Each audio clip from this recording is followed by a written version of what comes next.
কিছু কিছু ব্যাককেল মানুষ আছে, এই দেখেন কি করছে।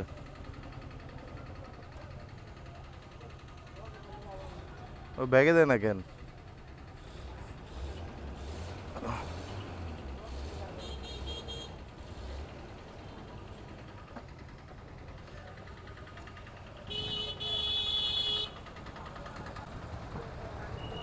সমস্যা কোনো? বাইকটা ব্যাগে দেন, ঘুরান ঘুরান, ঘুরাইলেন এটা পুরোটা, ঘুরাইলেন, ঘুরে ওই দিক দোকান। এমনি গুলো তো হবে না, এটা মানুষ যাবে না অফিসে। তাইলে আপনি এমনি ঢুকেছেন কেমনে? আবার কথা বলেন মেয়ে, বামে ঢুকান তাড়াতাড়ি। মানুষ অফিসে যাবে না, ও একাই যাইব।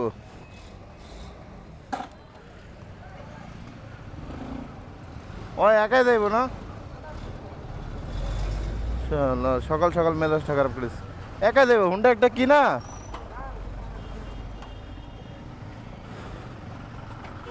রাস্তাটা ক্লিয়ার হয়ে গেল। কি অবস্থা আসলে, সকাল সকাল মেজাজ খারাপ করে দিছে। এমনি অটো যে পরিমাণ জ্যাম লাগায়। এই যে আরেকটা অটো।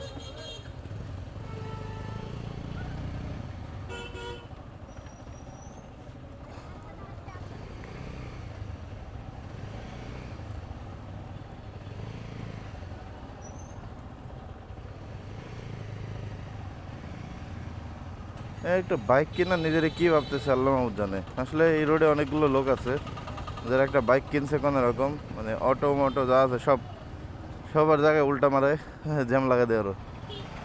কি অবস্থা, সকাল সকাল জ্যাম লেগেছে এরকম।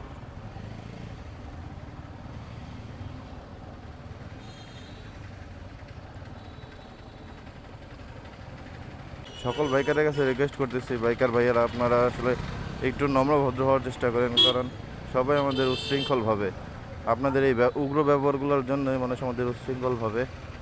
তো ভিডিওর মধ্যে আপনারা দেখতে পারলেন যে একা শুধুমাত্র একটা বাইক, ও ভুলে হয়তো ডানে ঢুকে গেছে। আচ্ছা ডানে ঢুকছে, ওটা কোনো প্রবলেম না আমার হিসাবে। জ্যাম লাগছে, আমি ওইখানে অবশ্যই সাইড দিব, দরকার হলে আমি ইউটার্ন নেবো, ওখান থেকে ইউটার্ন নিয়ে পিছনে এসে আবার বামে চাপ দিব। তো সেটা না, এটা গা জড়িয়ে দেখাইতেছে যে ওটা সরলে তারপরে যাবো। তো এর জন্যই বললাম এই উগ্র মনোভাব বাদ দিতে হবে আমাদের।